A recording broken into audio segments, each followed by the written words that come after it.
What's up, guys? I'm extremely sorry for being a few minutes late, later than 10:10 or later than 10 o'clock. A couple things that came that I had to, that happened. A lot of things came into my life the past 10 minutes. I had to take care of nothing major. I'm sorry I'm a little late, and I'm here now. Welcome to the Dissect channel, property of the AWA Order channel, where we dissect YouTubers, articles, news, whatever that I think is interesting to go over. Like I said, we debunk, we give our thoughts, we give our thoughts, basically opinions. We debunk some stuff that we read that YouTubers say that's not true. We'll debunk it. Give our opinions, right? We'll give our opinions, and basically give our thoughts, and we'll talk about it. And we're gonna have fun on this channel. It's called the Dissect. And on this Thursday, no, not Thursday. Today's Wednesday. Yeah, today's Wednesday.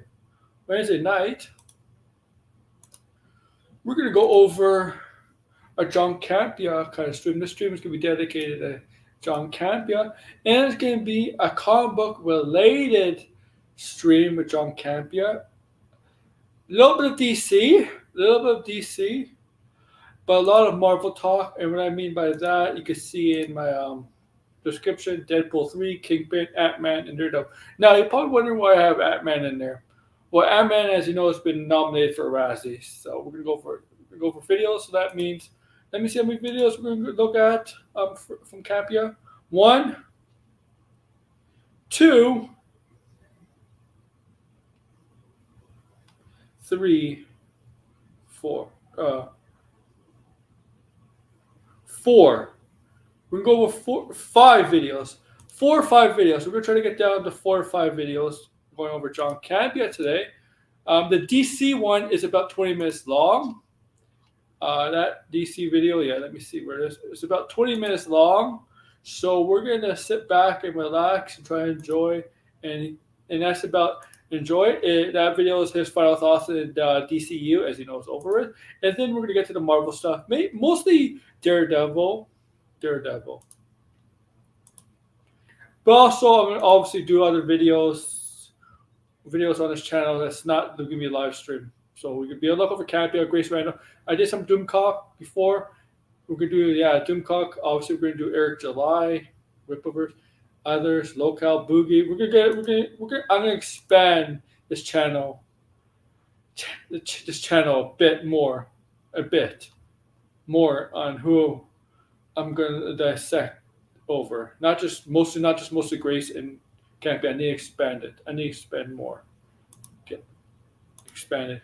But that's not tonight. That's Campea. Yeah. You know what?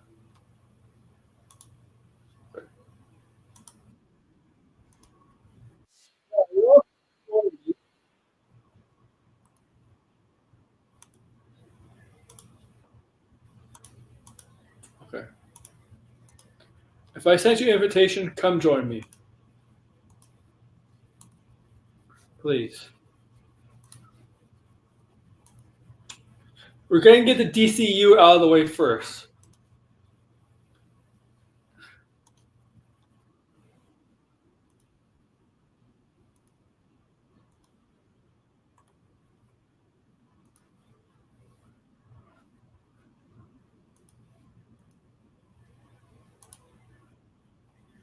Okay. Here we go. Is now in our rearview mirror. Still in theaters. It's still making some money. You know what? It might even, remember, I predicted it would be the first DCEU film in over 5 years to make 400 million. I thought I might have been wrong, but it looks like maybe it will get to that $400 million mark. Beat that Black Adam record. You go. But it's not, that's it now. We have no more DCU movies that will ever open again.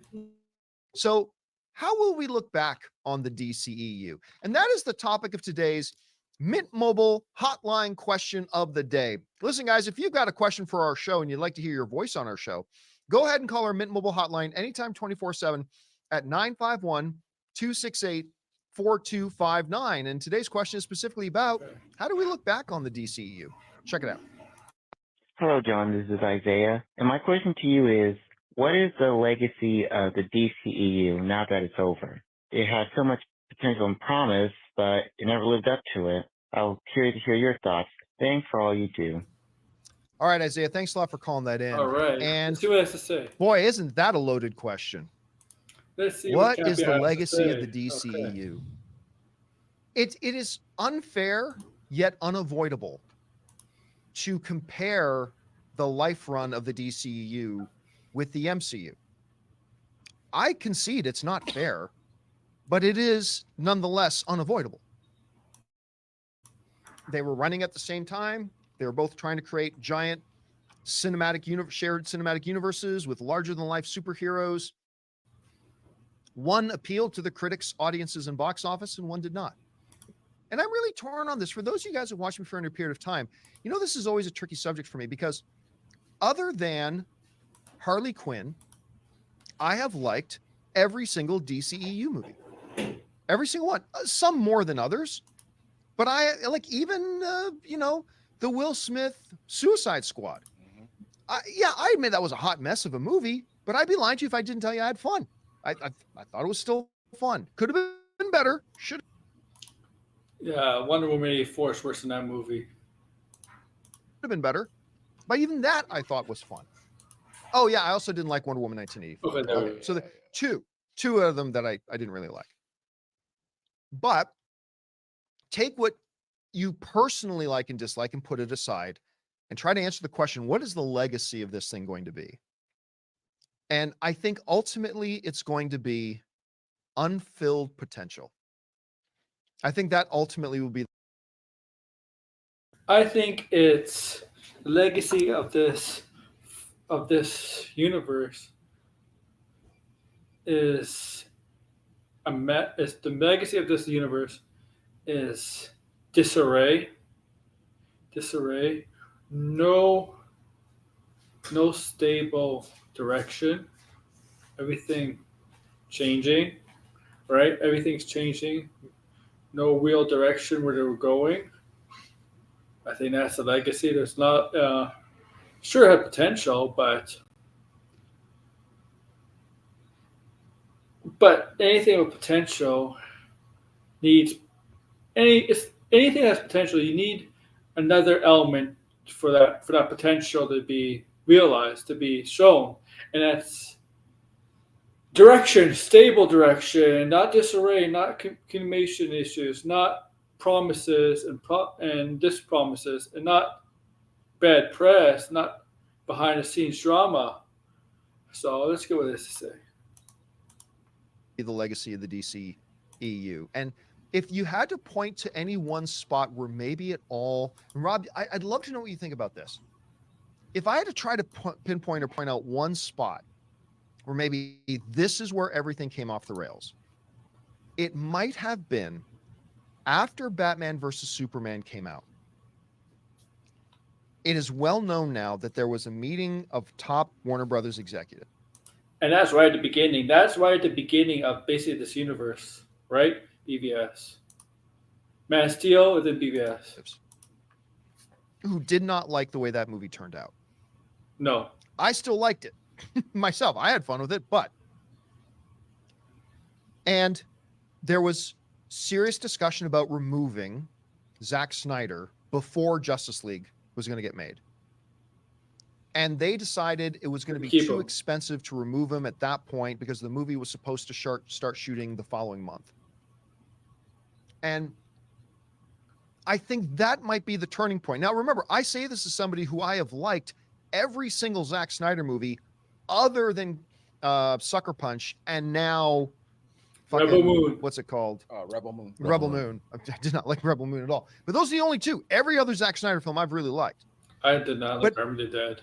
I cannot help but wonder what would have been if I know I love Warner Men of Brothers, Steel. who, right or wrong, felt that Zack was going in a direction they didn't want their thing to go, and that wasn't working. And they just said, yeah, it's going to hurt that we were supposed to go into production next month, but we need to make a change. I'd be curious to know what would have happened there. I'm not saying that the ultimate failure of the DCU was Zack Snyder's fault. Not at all. But clearly the studio and one of their key filmmakers were on different pages. And instead of just deciding to part ways and go with one direction, they kind of created this tension. And unfortunately, Rob, I think as people look back now on the DCEU, one of the big things isn't going to be talking about how great Man of Steel was, or what a surprise success Wonder Woman, the first one, was, or the $1 billion achievement of Aquaman. I think it's going to be about how toxic the fandom got. Yeah. I think it's going to be about the release the Snyder Cut discussions. Yeah. I think it's going to be about a lot of that stuff. And it's I like to see a unfortunate book. I because like there to see were the so book many building behind. blocks I like somebody there. do a book on all this And stuff, on all the DCU. Again, I like somebody. I think they came out of the gate super strong with Man of Steel. I think they made a mistake not doing a Man of Steel 2 and trying to jump right into Batman versus Superman. Sure, but I still thought the movie worked. I thought the extended version was even better. But for whatever reason, Rob, the avalanche of fan support that came out to support all the MCU stuff never materialized for DCU. Nope. And I've said this for a long time. You put out a movie called Batman versus Superman. In its sleep, that movie should be potentially a $2 billion film. $1 billion in its sleep. Billion, potentially $2 billion, a $2 billion $2 film. billion. That film underperformed. That's a high bar. Despite coming off of Man of Steel, I don't know. Guys, we want to take a second to thank a sponsor of this video, Mint Mobile. On average, it takes about 30 days for a person to break their New Year's resolution. So we'll skip this. Yeah. I say unfulfilled potential. When you look back now and looking 5 years in the future, how do you think we're going to be looking back at the DCU, and what is this legacy going to be? Okay, to follow up on what you were saying, I think that what happened to the DCEU can be squarely blamed on Kevin Tsujihara's leadership at the studio. Yes. And the fact that they wanted to make a lot of money quickly. Yes. They looked at what Avengers was making. They're like, oh, we should make that kind of money. The biggest mistake they made was they didn't make a Ben Affleck Batman movie before Batman v Superman, or a Man of Steel 2 before or Man of Steel 2, because they wanted money. They thought we want Avengers money, and it's like they meticulously built the MCU. Man of Steel, while maybe it didn't make the $1 billion they hoped, certainly a respectable film. Zack Snyder's vision. I think you and I are both Man of Steel fans. If they had followed that movie up with a Ben Affleck Batman movie that he directed, took on the Terminator, whatever they were going to do at that point, you established that Batman character, and then I know they introduced Wonder Woman after. They didn't know if she was going to work or whatever. The studio started to interfere. They interfered in David Ayer's Suicide Squad, hiring a trailer company to cut it. The studio suddenly got cold feet because they were leaning into an AT&T merger. Everybody wanted to up their bonus. They wanted to make quick cash. And they didn't want to take the time that needed to be taken to lay down the foundations that the MCU meticulously laid down. If you want to, don't just look at their profits. They got 23 movies out of the Infinity Saga. This was a no-brainer. You're coming off of Nolan's Batman trilogy. They're at the height. By the time BVS and going into Superman, Man of Steel, great move. You bring Superman back. You establish him as firmly in the quote-unquote real world. You make sure that Superman is now a dangerous-to-know character, world-destroying engines. You know, he saves billions of people. If you had then pivoted and given us Ben Affleck's Batman, made him awesome, and then pitted them against one another, the whole thing would have changed. The whole thing would have changed. But Batman v Superman, Dawn of Justice wanted to do too many things because they couldn't make the Avengers of the Justice League yet, but they tried, let's give you Wonder Woman, let's give you Doomsday, let's give you Luthor, let's give you all of these things. And it's like, why do you have to overstuff this movie? Because nothing you gave us was entirely satisfying. You could have done a movie, you could have introduced, if you'd made a Batman movie, that's where you introduce Wonder Woman. No Superman. You introduced Diana Prince, you introduced Gal Gadot. She doesn't even have to show up as Wonder Woman. She's just Diana Prince, doing her thing. And Batman's like, who is this person? And can you imagine if they introduced Gal Gadot in a Batman movie, and then you saw her show up as Wonder Woman in Batman v Superman with that, people would have gone bananas. You would have made $1 billion. They didn't take the time because that studio administration was not good. Yeah, it was the leadership of Warner Brothers. Look. Let me tell you something about Ben Affleck's Batman. Let me tell you why he's one of the worst Batmans, in my opinion. Okay? Better including Val Kilmer. That's a different situation. Let me tell you why. You watch BVS. He did not know metahumans existed. Okay? All of a sudden, metahumans came out of nowhere. But if we know metahumans were around in the past, he didn't know they existed. That Batman and Ben Affleck's Batman was so oblivious to things. Okay? Batman's not like that. I'm sorry. If you know Batman at the beginning of Batman's career, and the beginning of Superman's career, Batman knows, right? Early in Superman's career and early in Batman's career, Batman knows Superman right away. He may never met him, but he keeps tabs on Superman, right? He keeps tabs on him, right? Right? Obviously, right? Keeps tabs on him. The Flash, early in his career, Flash is beating up. Batman keeps tabs on every single hero that's representing their city. He does. Batman. Let me tell you something. The difference between Batman. Let me compare Batman to Shield. Okay, Shield is aware of every single hero. Right, a new hero gets created. Right, like Miss Marvel. Like look, I'm going to say the Marvels. The Marvels. Shield obviously studied what happened in New York with Kate Bishop, right? They got Kate Bishop a file, whatever, her Hawkeye. Miss Marvel got the file, and Kate Bishop, right? That's Batman. Batman's like that. Batman keeps tabs on every single hero that's in the world.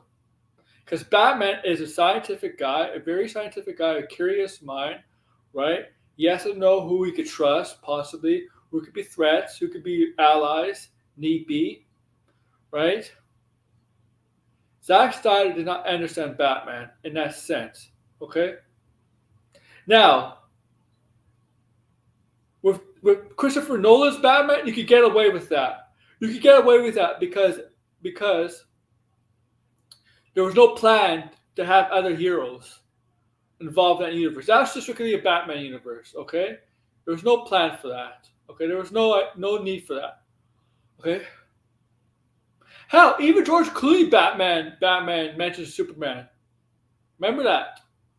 Also, we know the DCEU Batman's gonna be older. It's gonna be kind of like the Ben Affleck Batman, right? The older Batman, but he's gonna be known. He's gonna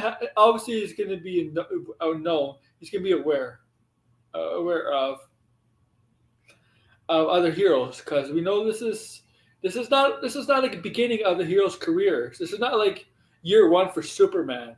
Okay, we know that. So Batman will know Superman. Obviously, he'll know other heroes too. Right? And even if he doesn't, he'll keep. If he has never met him in prison, he'll keep tabs on him, because that's Batman. Effed it up. And Zack Snyder was a victim of it all. David Ayer was a victim of it all. And the entire DCEU was a victim of greedy people that were looking at their parachutes from the AT&T merger. They screwed that whole thing up. Whenever the topic of studio interference comes up, you know where I'm going to go with this. Right. There is no studio that does more studio interference than Marvel. So it wasn't really the studio interference was the problem. It was the wrong people interfering. It was the people not having the vision that, say, Kevin Feige had. Right, but I think the problem was they weren't looking at they had lost sight of what they were even doing. They were just thinking about money. You could say that. You could say for Marvel now. You could say what DC was going through. Marvel's going through that right now.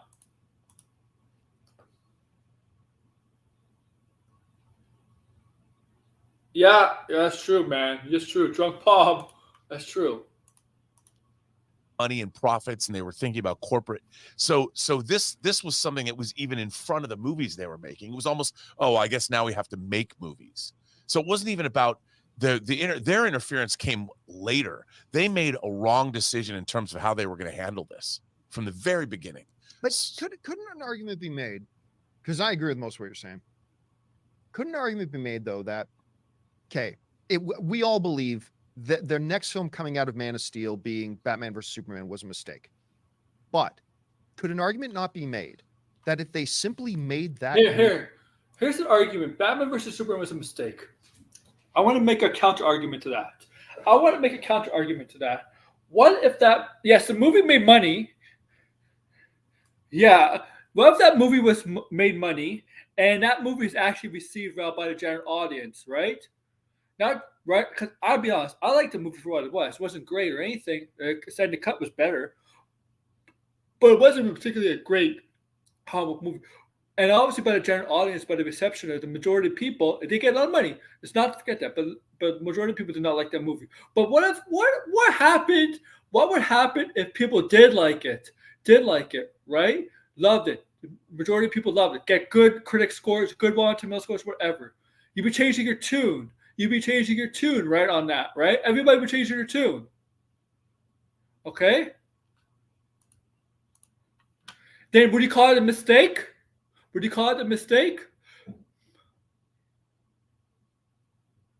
Then, okay? Because I bet you nobody, if that was the case, nobody would call it a mistake. It's only a mistake if the movie is not received well, right? It's only a mistake if the movie is not done, that hasn't done well, doesn't got a good reception, right? Right? And the studio was not happy, right? It's only a mistake, right? But if people loved it, instead of people really loved it, they got the opposite reaction that they actually really got, it'd be a different story, right? You can say that for every movie, TV show, right? Right. Like, seriously. Because you wouldn't call that a mistake. Movie great. It ultimately may not have mattered that much because remember too, Mad Max director George Miller. He was going to start a new DC universe, Justice League Moral, and start with Justice League Degrassi. all together. Exactly. I mean, so full agreement, it was the wrong decision. But while you and I are George Miller was a different situation. Than this, okay? George Miller got unlucky. Now, I saw the costumes for that film. Did not look good. But he got really unlucky. That movie was really going to happen. We all know what's going to happen, right? He had the cast, they had everything set up for that movie. Then the strikes came in, and that just completely destroyed that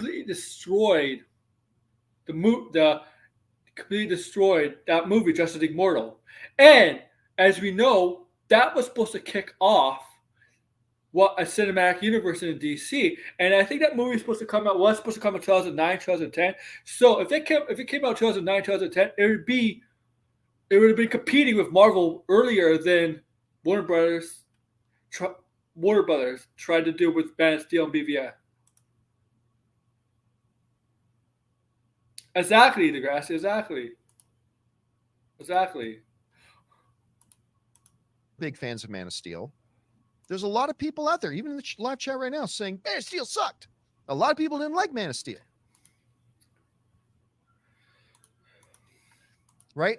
There was just the movies themselves. I can tell you one thing. Henry Cavill was not a fan of his Superman. Never appealed to the audience the way the Marvel films appealed to the audience. And I don't know if that was a matter of tone. A lot of people complain about the color palette. Okay, yeah, the color palette was not a good decision on the color palette. That was not the make or break difference between people liking the movie and not liking the movie. Some people complained that it was a little too dour. I know you've pointed out before, and I really love your analogy of it. It's like when you watch one of these movies, you can make them any kind of movie you want, but you've got to bring joy to it as well. Mm-hmm. And there was a lot of complaints that a lot of those movies lack the joy element or whatever. What other factors could they be? Well, I think the way that Jonathan. Here's the thing. Degrassi, I use sports analogies all the time. You have a really, really bad sports team, right? They're in the rebuild, but they want to get to a point in their in the next few years to a point where they can be a playoff contention team, right? So what they do, they draft or they sign free agents, make trades. Sometimes they think, we're good enough to contend, right? But sometimes it doesn't go that way. Sometimes it doesn't go that direction, right?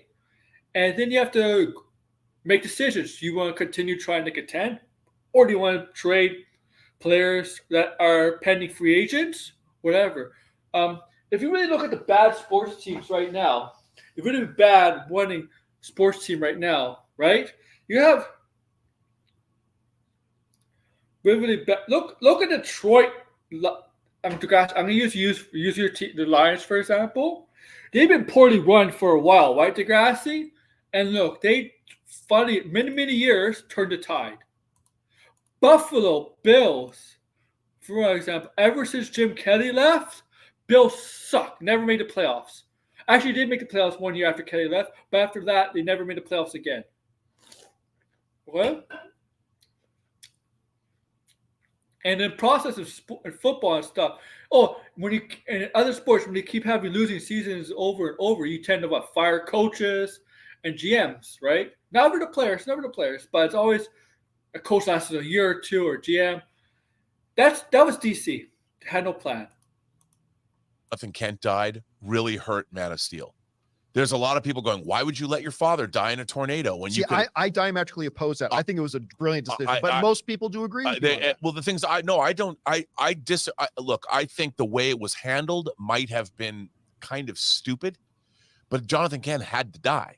Like, he has to die, but the way he died, and like they're looking at each other and there's a tornado, why did he even have to be there? If he wasn't there to rescue his father, he had to save the dog. Yeah, I mean, I know it's just and that mistake, and then everybody talking about, well, Superman can't kill. It's like, come on.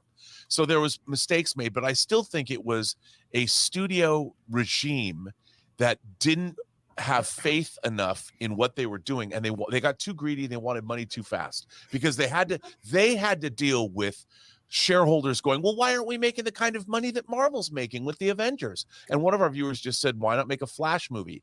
I agree. If they had shifted everything, if they got Wonder Woman made, a Batman movie made, and a Superman movie made, if the Trinity was made, and then they made Batman v Superman, Dawn of Justice, and even if you made a Flash movie, which took 1 million years to make, and then you let up. I'll tell you one of the reasons why they wanted to make Wonder Woman movie. DC wanted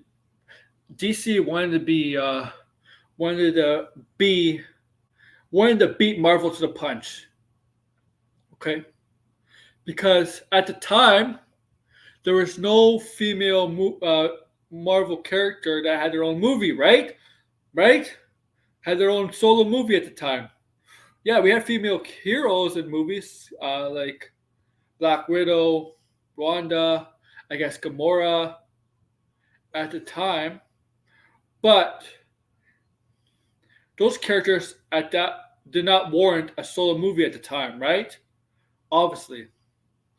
But DC wanted to beat Marvel to the punch, and with the Wonder Woman movie. And honestly, Wonder Woman is bigger than all those three characters I just mentioned, in the terms of comic book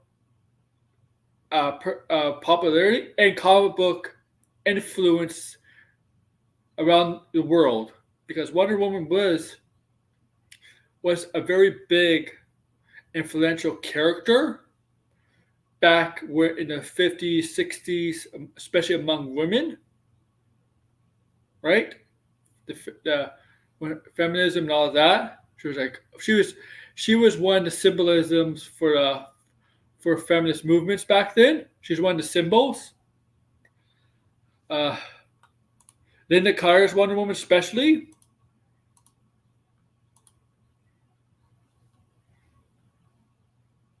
Oh my God.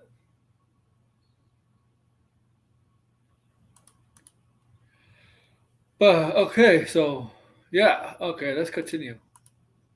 League movie. It might have been, if they had done that and they had Zack Snyder make Man of Steel, it could have been very different, because then you could have allowed Zack Snyder to make a 3-hour Justice League movie, because the characters would have already all worked. Wonder Woman would have made $900 million. A Batman movie that Ben Affleck directed probably would have made $1 billion, but they didn't go that way. And I think it was the studio regime.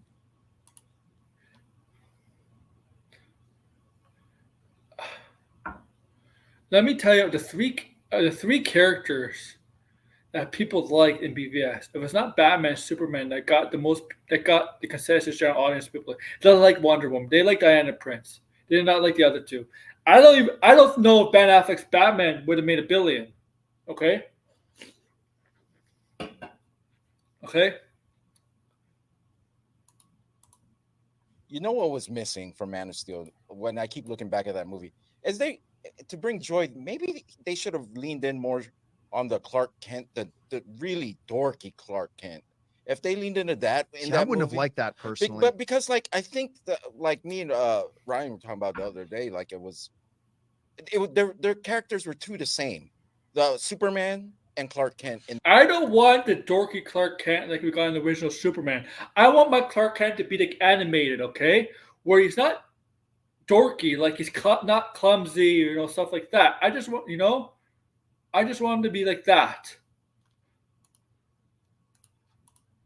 That movie, we're a little too similar, and there also wasn't enough Clark Kent. Yeah, we needed he didn't go nerdy... to Metropolis, and like we didn't see him. I mean, part of the fun of Superman is trying to protect his Superman identity. He didn't necessarily have to be dorky, but you didn't have that dichotomy. But here's the other thing too. We mentioned, and again, I agree with you. The right path would have been to do the Superman movie, the Ben Affleck Batman movie, maybe even then a standalone Wonder Woman movie. But if those movies had been equally mixed received as Man of Steel, would it have actually helped anything? No. I mean, at the end of the day, like you always point out, Rob, at the end of the day, the movie's got to be great, right? At the end of the day, the movie's got to be great. Yeah. And for whatever reason, studio interference, I mean, talking about Kevin Tsujihara, I mean, one of the big stories too, I remember back when they were making Justice League and Joss Whedon was now in charge. Joss Whedon went to Warner Brothers. This goes to your point. And said, we need more time because you asked me to make all these changes. We need more time and we need to push it into the following year. And Kevin Tsujihara, this was in Deadline, made the executive decision. No, it has to come out this calendar year because the box office, whatever it was going to be for that movie, was directly tied to his personal bonus check that he was going to get ANC merger. If it came out that year. But not if it came out the following year. So he made a personally selfish choice to say nope. And there were a lot of problems with that Justice League movie, but that's just one example. I mean, yeah, and I just think that if they had planned and done a Batman movie and planned things like introducing Gal Gadot as like a woman that actually ensorcelled Bruce Wayne, like, oh my God, this woman's amazing. But we knew. I used the word ensorcel. Well, we knew, we would know that she's Wonder Woman, but he wouldn't. The audience would have loved that. The audience would have loved that this character, if they did it well. If they did it well. But then what would have been so cool is if and then when she shows up, because she's great in Batman v Superman: Dawn of Justice. It's so fun when they go to that party at Luthor's place, and she meets her. Batman meets her, and she takes his computer and runs off with it. I mean, there's a lot of good stuff in Batman v Superman: Dawn of Justice, but it's like, let's put in Doomsday. If they had just concentrated on those three characters and made it fun, Doomsday. That movie is those Zack Snyder movies need more fun in them. They're so like oppressive. It's like, can I smile? Can I have fun? So let's get to the bigger question though. Then 5 years from now, as we all look back at the DCU, ultimately, as we look at the movies, not that we wish we would have gotten or what order they should have come, but as we look at what there was, what ultimately do you think is going to be the assessment? What's the legacy now of the DCU that we had? Well, look, I like Man of Steel. Wonder Woman is good. Aquaman is good. You and I enjoy The Flash, which a lot of people don't, but I understand that. I really like Blue Beetle. And I think Blue Beetle was good too. Yeah. The problem is what people were looking for is this cohesive universe, and we don't get that. Mm-hmm. But I would dare say, for what it is, and I said this when I saw the trailers, that Zack Snyder's Justice League was effing metal, and it's like a Molly Hatchet album cover with Rosetta's Death Dealer on the horseback. I still like that. The trailer is great. Until you saw Doomsday. When we saw Doomsday, and I think that there's enough there to enjoy. It just doesn't give us a universe that was cohesive that we can love. I love the Suicide Squad. I think James Gunn's The Suicide Squad, that movie, but it doesn't help build a universe. But I'll tell you this: in my entire life, if you told me that I would get to see Starro depicted in a live action movie, I would have said, get out of town. I got Starro, man. As an old school JLA fan, I would get Starfish at the beach and put him on my face when I was a little kid going, I'm taking over my Starro. And I saw it on a movie screen and I'm like, wow, You know what? Again, fair or unfair, I think go on 5 that years from now, as definition. they look back at that era, remember, we're talking about the first 3 phases of the MCU. It's going to be that DC was clearly the last place runner in that race. Let me tell you The something. Let me MCU tell you clearly won that. something. And now we enter into a new era. Huh. James Gunn's new era starting in 2025. The fail of BVS was the savior of MCU. Okay, the same. If BVS, okay, because if BVS did, people loved it. People loved it more in Civil War, and Civil War was bad. The tables would have turned in the direction of DC, and oh man, I don't want to watch Marvel anymore. Civil War is bad. That stuff. It would have changed the trajectory of the competition between DC and Marvel. It would have, but that's not the case. Civil War was 1,000 times better than BVS. Tells you a lot. It needs a bunch of characters to try to take out Batman and Superman. Seriously, right?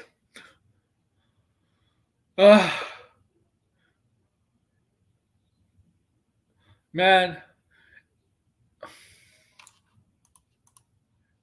With Superman, what's the tagline on it again? Legacy, Superman Legacy. I almost said Superman Year One. That's a different thing.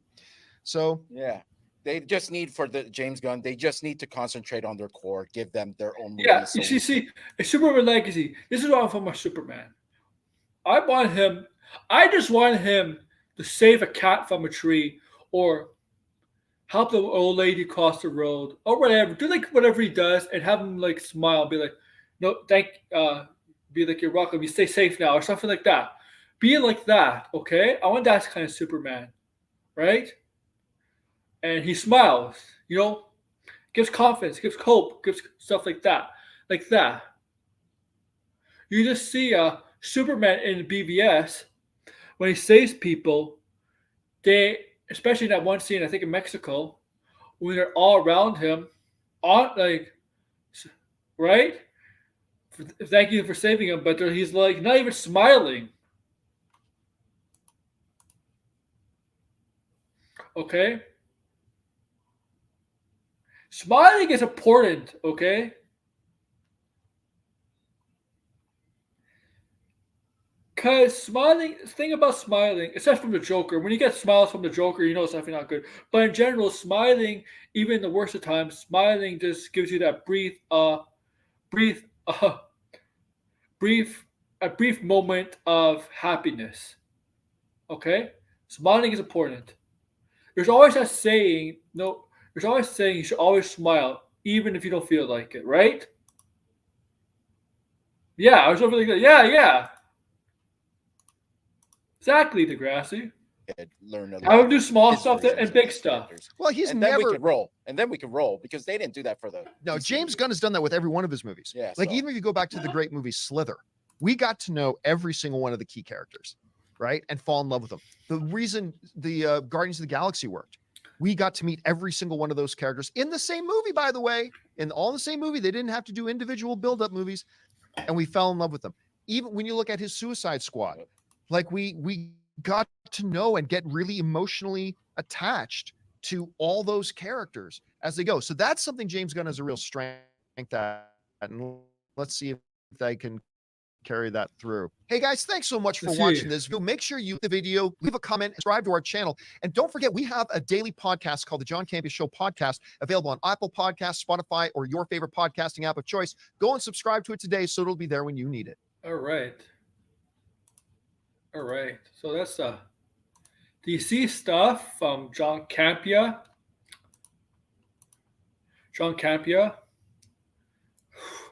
Okay. The legacy of DCU, a mess overall.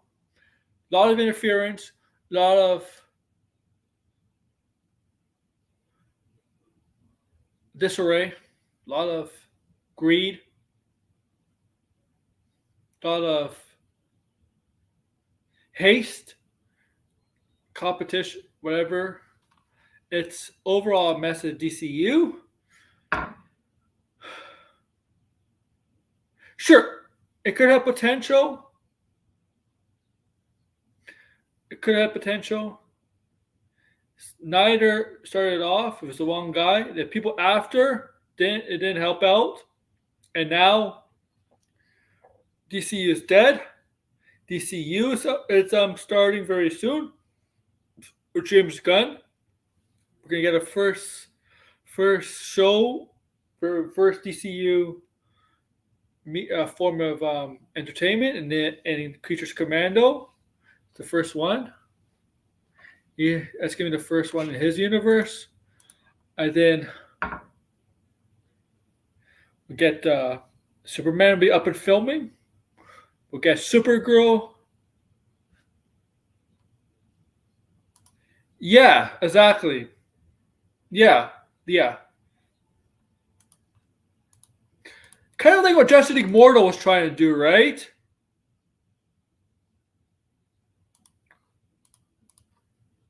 I guess. But yeah, so we're getting probably a Supergirl casting very soon. Paring down to 2 candidates. It does make sense. It does. CW's done it, man. CW's done it. With the Arrow show, the Flash appeared in a couple episodes, or Barry Allen appeared in a couple episodes. He gets in Arrow, so he gets his own spin-off show. Same with Legends. Some of the characters from the Flash show and Arrow show go in the Legends show. More authority casting. So yeah, I get that. I get what you're saying.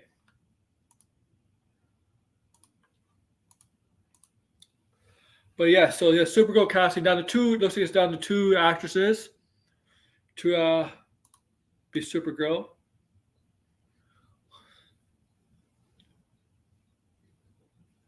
Yeah, like if the MCU started with Endgame, exactly.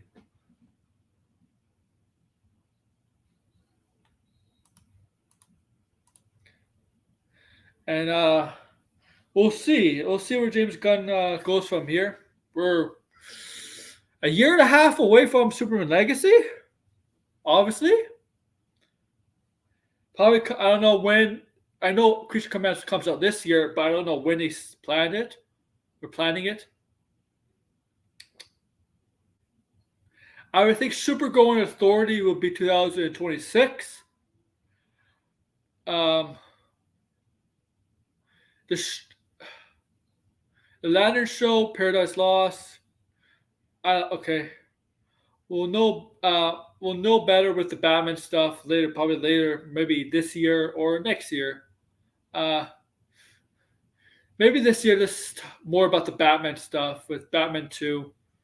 Maybe that's more important than Penguin. Then maybe next year they can focus on the DCU's version of Batman. Okay. Right?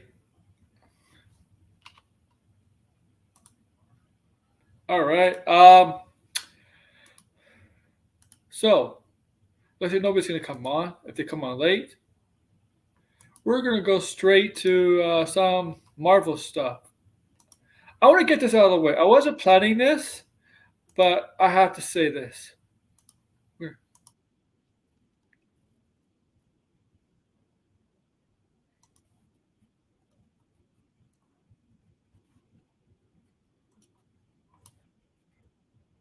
Four. Going to Fantastic Four casting is intimate. Joyous harmony. Yeah, it's for casting 4 announcement intimate says report. Okay. Let's see what they when they made that announcement on that now legendary. I talked about this a little bit on Let's Talk Pop yesterday. Where I where I debunked a lot of stuff because of what I read in the past couple months and what I saw from Mila Kunis's words. But let's see. The Investor Day call thing where they announced about 1,000 things, about 200 of those have fallen. It's not in my description, but it is Marvel. Fantastic Four. coming to the MCU. That was a big one. So, of course, that sparked off years worth of speculation of who's going to play Ben Grimm, who's going to be Sue Storm, who's going to be Johnny Storm, who's going to be Reed Richards, who's going to be Dr. Doom. These have been the questions that have kept people up at night, having parents tell tales to their. Remember, the same scooper said the Dr. Doom was going to be in after credits in BP2, Black Panther 2, and what happened? He was not there. Children. Anyway. Lost Ray. Yeah, sorry, we're talking about Fantastic Four. Lost Ray. Yeah. Well, of course, the one thing we do know is that Pedro Pascal is going to be Reed Richards. Yeah, me too, Degrassi. Me too. I told you guys probably about a month or two ago that the casting on Fantastic Four is done. I didn't claim to know who was going to play what, but I knew Fantastic Four. Yeah, it was done months ago. Casting was done. Well, now there's a report coming out that not only is it done, but all the contracts are signed and it's finished, and they're getting ready to make the announcement. This comes to us from Comic Book Movie right the following. Fans have been waiting years, literally, to find out who will play the heroic quartet in the team's MCU debut. And while this isn't the first time we've heard that the cast was quote unquote a lock, a new rumor is claiming that the main roles have now been finalized. According to Daniel Rickman, the deals are closed for the 4 main parts of Reed Richards, Sue Storm, Ben Grimm, and Johnny Storm, with an official announcement imminent. That means any day now. Now, if you guys remember a couple weeks ago on the show, somebody asked when do I think the announcements will be made? And I said, I'm just guessing. No claiming insider information here, but I believe we're going to get the announcements before Super Bowl. John, so we can get a Fantastic Four trailer? No, there's not going to be a Fantastic Four trailer at the Super Bowl. But I think they're going to get ahead of the Super Bowl and that they would let us know this. And if this word imminent means what they think it means, I do not think it means what you think it means. If it means what they think it means, then that means, it should be maybe this week. They could finally settle it. And then the arguing and bickering and second guessing can begin. That's what we in the fan base do. But listen, I'll say this. If they do come out and make this announcement, say this week sometime. Do you remember 2 weeks ago, there was a report that Pedro Pascal, look, I'm not saying it's not true or not, but Pedro Pascal is close to signing with Marvel to be Reed Richards. Right, it's close. One problem with that report, as I said yesterday, the director of Fantastic Four said they already have the casting. They already know who is the Fantastic Four. They know who's going to be the Fantastic Four. Oh yeah, thank you, Degrassi. They already know who the Fantastic Four. And this is when one of the strikes is going on. I think it was still the actor strike. The writer strike would have been ended by. It could have been October or September, one of those months. Remember, he said that they're just waiting until the strikes are over. But he says he knows. But he says, the casting for the Fantastic Four is done. They're just waiting for the right to announce it. So that scoop rumors a week or 2 or 3 weeks ago. Pedro Pascal is close to signing a deal with Marvel to be Pedro Pascal. That can't be true. That cannot be true because of what the director's saying. That's contradicting what the director's saying. And I don't think the director would lie about that. Okay?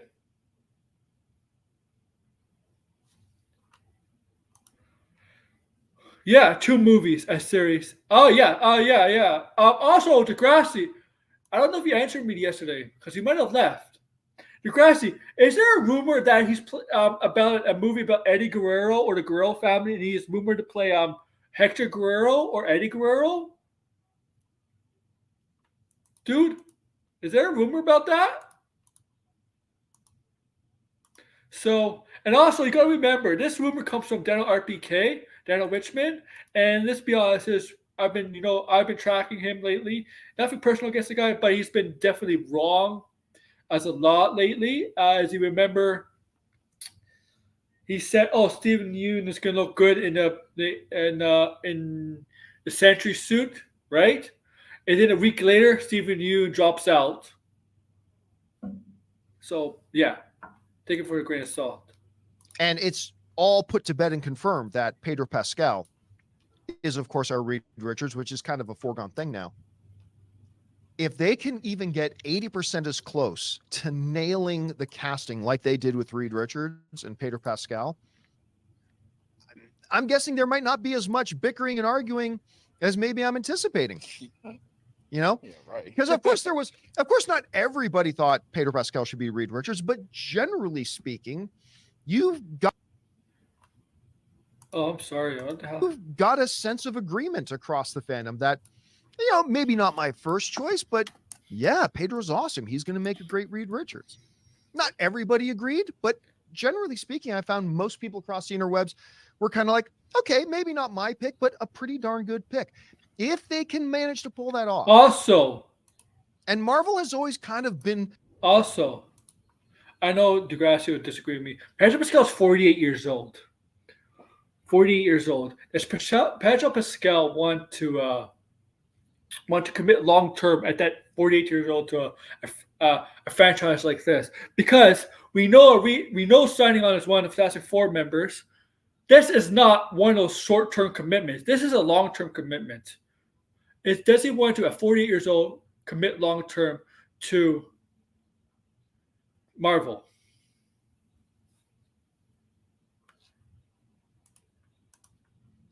With all the mistakes they've made, they've always done pretty good with their casting.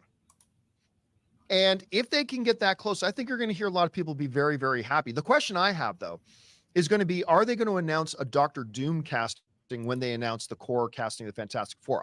I have no idea about that. Guys, we want to take a second to thank a sponsor of this video, Mint Mobile. On average, it takes about... How do you think people are going to react once we do? I feel Look, we get a Guardians commercial. like this whole thing has been going on for 1,000 years. Yeah. Yep. I feel like we've reported on who's going to be in the cast forever. It was back when Blade was announced. That's how long this has been. I do think we're going to... I'm sorry, Ray. I'm sorry to just twist that knife. Love you. I think we'll probably hear about it soon. I love the idea of us getting a Super Bowl commercial, though. That's hysterical to me. The cast has been announced. Let's put a trailer together. That's exactly how... And we're talking about series here, Degrassi. We know Joel dies in Last of Us 2, right? The second game. But do you think we'll see him in season 3? Because I do. I think he'll be in season 3. I think Pedro Pascal will come back for season 3, right? That's what I think. Movies were Perfect. Just film it. wonderful. Just film it. I feel like so many of the people who we have had rumored are just a moment away from confirmation, right? Because we have Pedro. We had the talk about, I know Iban Mas Bachrach, is that his last name? Emmy Award winner, Iban, who's great in everything he does, has been a fan favorite for Ben Grimm. And honestly, that is the casting I am most excited about for this. No. Nothing too exciting, but I can't hear you. I cannot confirm that I am. I cannot confirm that I'm not. And then just like that. What? Oh, good job. Because Nothing too exciting, but Porter on one of the events said, "Are you playing Ben Grimm?" Said, "I cannot confirm that I am. I cannot confirm that I'm not." And then just like that. Oh, good job. Because you could get Disney darted, buddy. Well done. Well done. Okay. Yeah. But I mean, He should have said, I can't answer that question. No comment. I feel like we're also drawing this out because Disney has one movie, or Marvel has one movie coming out. So we're kind of just stretching out this superhero news as long as possible to build up that momentum and get us excited again about these movies. Stretching it out like Mr. Fantastic. Stretching it out just like Reed. Exactly. Yeah. Wow. Listen, all this movie has to do is have all it has to do. We just have to have great chemistry between these leads. There cannot be a dance number like that horrible Fantastic Four sequel. I don't where he stretches his arms out and swings women back in. And gosh, the most recent Fantastic Four had its mistakes as well. I just need mistakes them. were made. So many mistakes were made. Chris, let me correct you on that movie. That movie was a mistake itself. Everything was bad in that movie. I need so little from this movie. I just need them to get along. That's really all I need. I need to believe that these people like each other. That is my bar for this. There's also Eddie, the rumor about Eddie being. I know that's not the actor's name, but I'm calling him Eddie. Oh God, Joseph Quinn. Yes. Yeah, and he would be a wonderful Human Torch. I do think Joe. Yes. Yeah. I do. The thing is, Joseph Quinn just finished Gladiator, right? He just finished Gladiator, but Stranger Things just starts filming.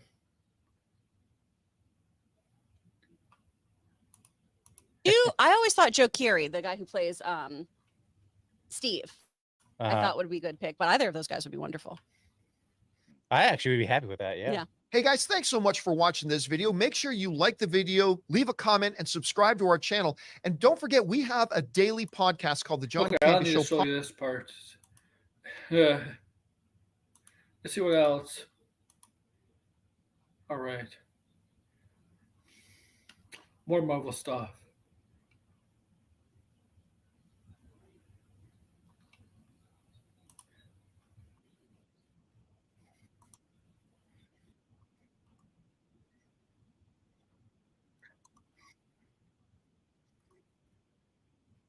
Now, this video is not specifically Marvel specific. The Razzies. The Razzies, of course, are the awards that movie nominated for the Razzies. Celebrate the worst in film that year. Now, Ant-Man 3 has been nominated for the worst movie of the year. It needs to be repeated every year. The Razzies are not to be taken seriously. The Razzies don't intend themselves to be taken seriously. It's done in fun. All right. So if a favorite of yours gets nominated for a Razzie, don't get all butthurt about it. All right. Hey, don't get all. I take it very seriously. But the nominees for the Razzies come out this year. Expendables, to nobody's surprise, leads the way with 7 nominations. I think Pooh, Blood, and Honey had the second most nominations. And 2 comic book films, Ant-Man 3 and Shazam 2, each had 4 nominations. Let's go over this hallowed list of the nominations for the Razzies this year. For the big win, Worst Picture nominations: The Exorcist Believer, Expendables 4, The Meg 2, Shazam Fury of the Gods, which I still kind of like Shazam Fury of the Gods. Yeah. Anyway, and Winnie the Pooh, Blood and Honey. My pick would be Expendables 4.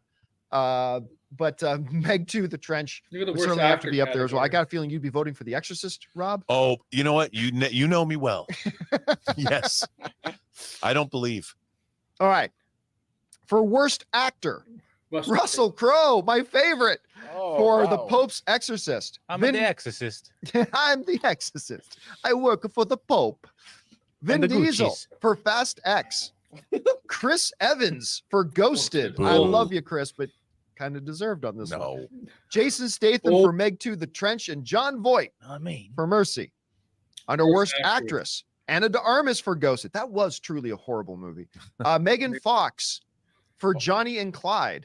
Salma Hayek for Magic Mike's The Last Dance. Jennifer Lopez for The Mother, and Helen Mirren for Shazam Fury of the Gods. Terrible. They should be ashamed. Yeah, never. For Worst Supporting Actress, that was Johnny and Clyde. Megan Fox, again, nominated for the rare Worst Actress and Worst Supporting Actress for Expendables 4. Both. Kim Cattrall for About My Father, Bai Ling for Johnny and Clyde, Lucy Liu for Shazam Fury of the Gods, and Mary Stuart Masterson for Five Nights at Freddy's, which was probably the worst performance of her career. All right.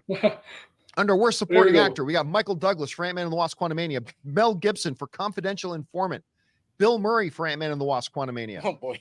Francis Nero as the Pope in The Pope's Exorcist, and Sylvester Stallone for The Expendables. What? Worst Screen Couple, any 2 mercenaries from The Expendables. Any 2 money-grubbing investors who donated to the $400 million remake rights for The Exorcist. Ana de Armas and Chris Evans for Ghosted. Yeah. Are those real nominees? Yeah, any 2, just pick them. Yeah. Salma Hayek and Channing Tatum for Magic Mike's The Last Dance, and Pooh and Piglet for Pooh, Blood and Honey. Worst prequel, remake, ripoff, or sequel: Ant-Man and the Wasp: Quantumania, The Exorcist Believer, Expendables 4, Indiana Jones and the Dial of Still Beating a Dead Horse, Winnie the Pooh, Blood and Honey. Also being a dead Worst horse. director, Reese Frake Waterfield for Winnie the Pooh, Blood and Honey, David Gordon Green for The Exorcist Believer, Peyton Reed for Ant-Man and the Wasp: Quantumania, Scott Waugh for The Expendables, and Ben Wheatley for Meg 2, The Trench. Anyway, some big honors going around there. Very happy to see Expendables. Listen, I'm a fan of the Expendables movies. I'm a big fan of Jason Statham. I'm a big fan of Sylvester Stallone. Yeah, that award should be sitting on the Expendables 4's mantle. 100%. That is a nice looking award. It's actually kind of a cool little trophy, isn't it? That they do. Just let you know, Marvel, the Ant-Man man. Not. All right, this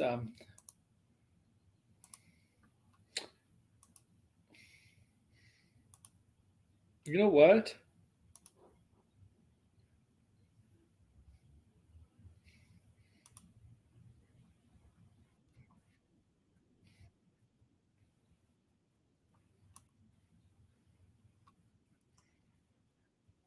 I'm watching a stream right now, guys. I'm watching a stream.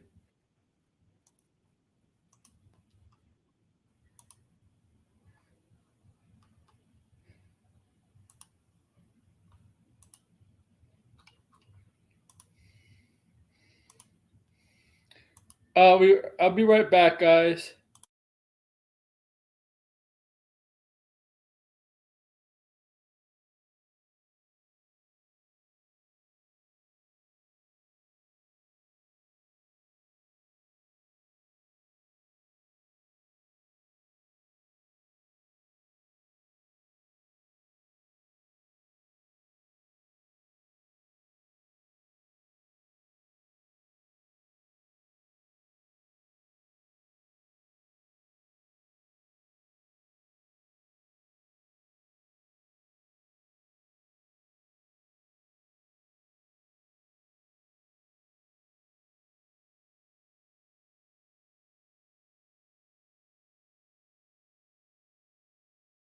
Okay, I'm back.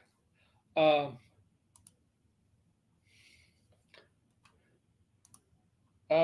we're gonna do again? What was I gonna do again? Oh yeah.